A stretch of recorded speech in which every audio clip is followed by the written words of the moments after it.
I'm John Hanna for CDTV.net in New York, and we have Greg Womack, President of Womack Investment Advisors, joining us from Edmond, Oklahoma. Hey, Greg, good afternoon. Well, good day to you, John. Good Monday to you. How's it going? Great, great, great. Remember we spoke about this thing last Monday that I have a couple of events planned out for the week. One of the events that I went to last Monday was at the Portuguese event, wine tasting event, where I had the pleasure of meeting the ambassador for Portugal, Nuno Brito. Nice fellow. Well, good. Hopefully he had brought good news from the European bloc. Well, no comment on that side, but the wines coming out of that region was like really, really amazing wines, and it was held at the Lincoln Center, which is a very, very nice backdrop to the wine tasting event. And I do want to again thank the Portuguese representatives who invited me to that event. That was an amazing event for me. I had a good time with it. Well, I bet it was. So, Greg, what do you have for us this on the? Well, John, the domestic equity markets basically held their own last week. And as we take a look at last week, we saw some consolidation and recent gains, but we had some good retail sales number that helped keep the government shutdown and a Portuguese bailout request from the preoccupying stock investors to kind of keep that calmed down. So good economic news here kind of mitigated some of the undercurrent newsworthy items. The Dow had the sole domestic gain for the week, is now just behind the small cap Russell 2000 for year-to-date honors. Meanwhile, the 10-year Treasury yields bounced upward and prices fell as the key interest rate overseas rose, while Congress wrangled over the current budget and prepared for additional battles over the 2012 budget and the nation's debt ceiling. Right now, as about 1 p.m. Eastern Time on April the 11th, the Dow is up just about 11 points at 12,390, and the S&P is pretty much flat down about a point to 1326. Last week, John, I mentioned that the markets were kind of coming up on resistance of breaking out from their February 18th highs.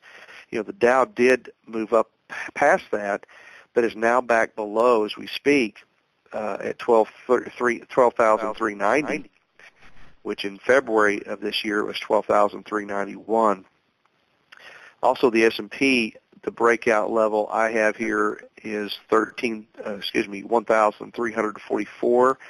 As I mentioned, is currently trading for 1326. So we're kind of still in no man's land to determine where the markets may head in the near term. Some of that may have to do with earnings as season kicks into gear for the first quarter, and I'll talk more about that here in just a minute. Some of the last week headlines, the minutes of the most recent Federal Open Market Committee show members began really to debate how to implement a tighter monetary policy. Some suggested an early end to the second round of quantitative easing and higher interest rates by the end of the year. Others felt a relaxed monetary policy still might be needed into 2012. Meanwhile, the European Union raises key interest rates by 25 basis points to 1.25% to try to combat signs of inflation there. Of course, the dollar promptly dropped to roughly $1.44 to the euro, its lowest since December of 2009. China also raised its key interest rate by 0.25%. This is the fourth increase in the last 6 months. Now, after we had a bond auction that left Portugal facing a massive upcoming payment and having to pay investors more than 5% to hold its short-term bonds, the country finally bit the bullet and became the third European Union nation to request a bailout from its colleagues. The U.S. services sector continued to expand last week. We had reports, the March reading of 57.3 on the Institute for Supply Management Index. It was the 16th straight month of increases, though the pace of expansion is slowing. A weaker dollar helped push prices of oil and other commodities up once again. Oil hit roughly $113 a barrel, while gold hit yet another new high above $1,470 an ounce. If we look ahead, John, the first quarter earnings season begins with Alcoa's April 11th announcement. Inflation data at both the wholesale and consumer levels will be closely watched, and retail sale figures will suggest consumers' willingness to spend. As I mentioned about the earnings earlier, I'm going to wrap up with this, John, today. Something to keep an eye on as far as profit margins. You know, if you look at the profit margins of the top NASDAQ 100 stocks, they've been extremely high. You know, roughly they're averaging about 25% profit margins. There's a management company called Horizon Management that pointed out in a recent research note that you know, the average net profit was without historical precedent whatsoever.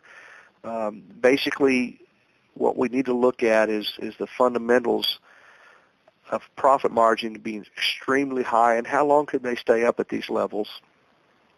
So, for example, you know, we've had companies that have cut cost over the last couple of years, and they also you know, made a lot of cuts to increase their profit margins.